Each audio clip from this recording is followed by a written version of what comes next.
My name is Morgan Hipworth and I'm joined by my mate Jay.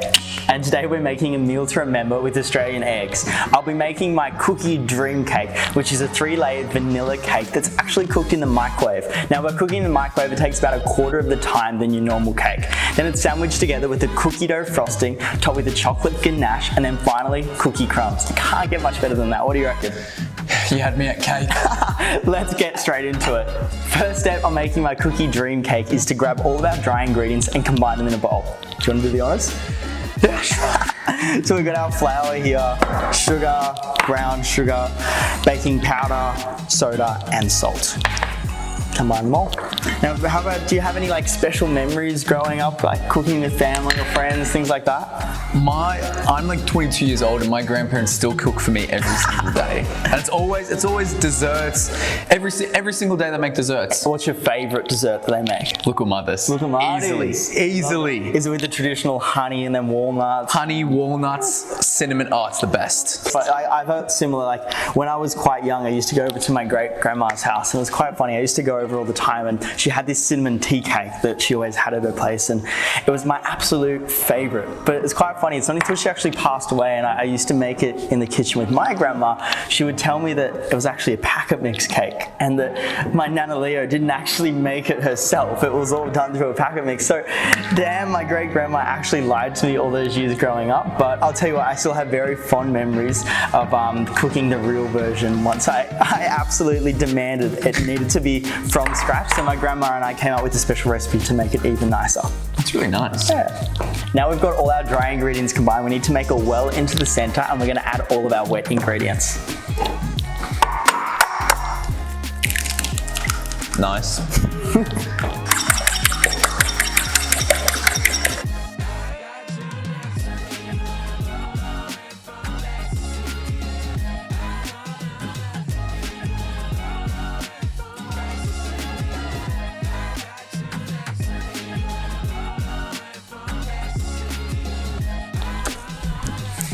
Alright, now we've divided all of our cake batter amongst our 3 tins. We need to microwave these bad boys. Now they need to microwave for about 3 to 5 minutes on high heat or until they just spring back when you touch them in the center. Now our cake is cooling, we need to make the cookie dough frosting. So if you want to do the honors, Jay, grab the bowl. In your stand mixer, you need to combine your butter. Yep. Butter. That's the one. Nice. The brown sugar. Cool. Perfect, you're getting there. And also your toasted flour. So you can either do this in the microwave or over a fry pan. All you're trying to do is just heat it for about 30 seconds to a minute to get rid of any bacteria from eating it raw. So we'll grab our toasted flour. I was about to say, what does that do? Yeah, it's very, very extremely low risk of eating it raw and getting sick. But this way there's, better safe than sorry. Gotta get it all out. I think you got it. I'm struggling here. I'm struggling. We'll grab a spoon. There we go. I was doing something wrong.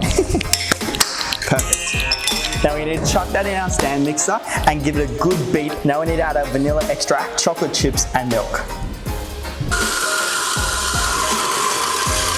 Now our frosting is all whipped, fluffy and smooth. It's going to be damn good for our cake. Now we've got our frosting made and almost ready to assemble. We need to make our final element, which is our chocolate ganache. We need to grab our cream and add it to a microwave safe bowl and then heat this up until it's nice and hot. And then we're going to add in our chocolate and give it a good whisk.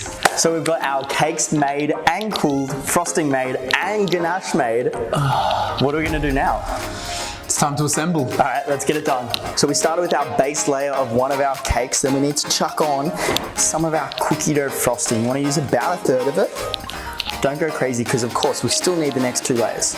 So now we've got our cookie dough frosting, we're going to add our middle layer of cake. It's already looking pretty damn good.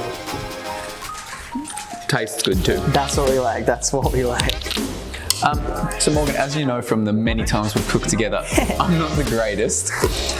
You're getting there. What tips do you have for me? Because I know I've learned a lot from...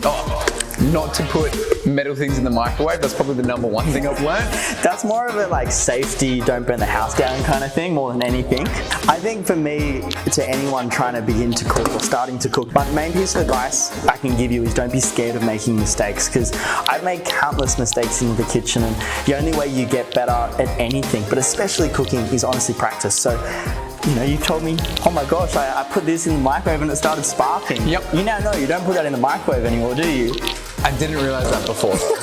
But that's the whole point, is practice makes perfect out of anything. I couldn't absolutely stress that enough. And I guess that's why it is good to learn to cook with friends as well, because you teach me, and maybe potentially you've learned something from me. I'm not too sure. And you know what, to be honest, I feel like when you're doing it with friends and family, it becomes a bit of a laugh. It becomes a joke. It doesn't matter if you stuff something up. It doesn't matter if you burn something, because at the end of the day, you have a laugh, you can make it again, and you'll all live.